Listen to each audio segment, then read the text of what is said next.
Some objects look harmless until the lights go out. Some faces look frozen until you catch them changing. And last night, the porcelain doll on my shelf did something no doll should do. It whispered my name, with a voice that sounded exactly like mine.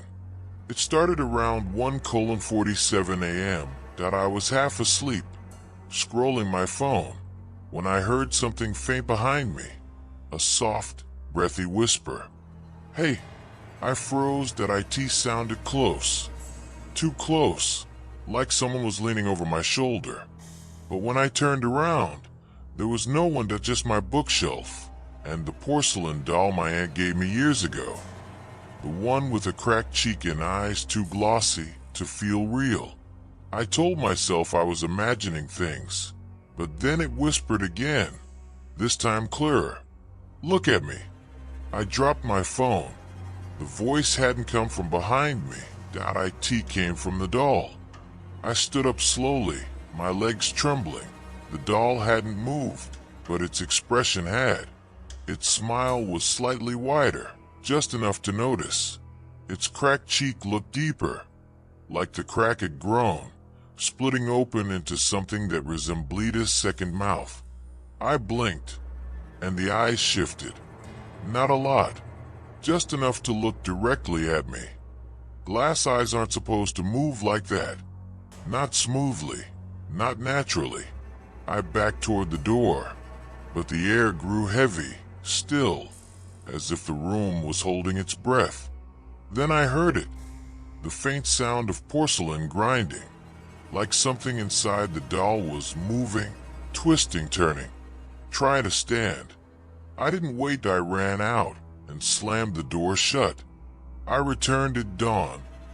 The doll was no longer on the shelf. It was sitting in the middle of my bed, propped up as if someone carefully placed it there, and on the pillow next to it, a message scratched into the fabric. "I watch you sleep." My breath shook. I reached for the doll, hands trembling, but when I touched its face, it felt warm, like skin, like someone alive. Then the jaw snapped open. Not a small crack, but full, violent, splitting gape that tore the porcelain apart. Inside wasn't hollow. It was dark, wet, alive. Something inside whispered, "I learned your voice." And then, in my exact tone, it whispered, "Let me out." The closet door behind me suddenly slammed open. I spun around, but nothing was there.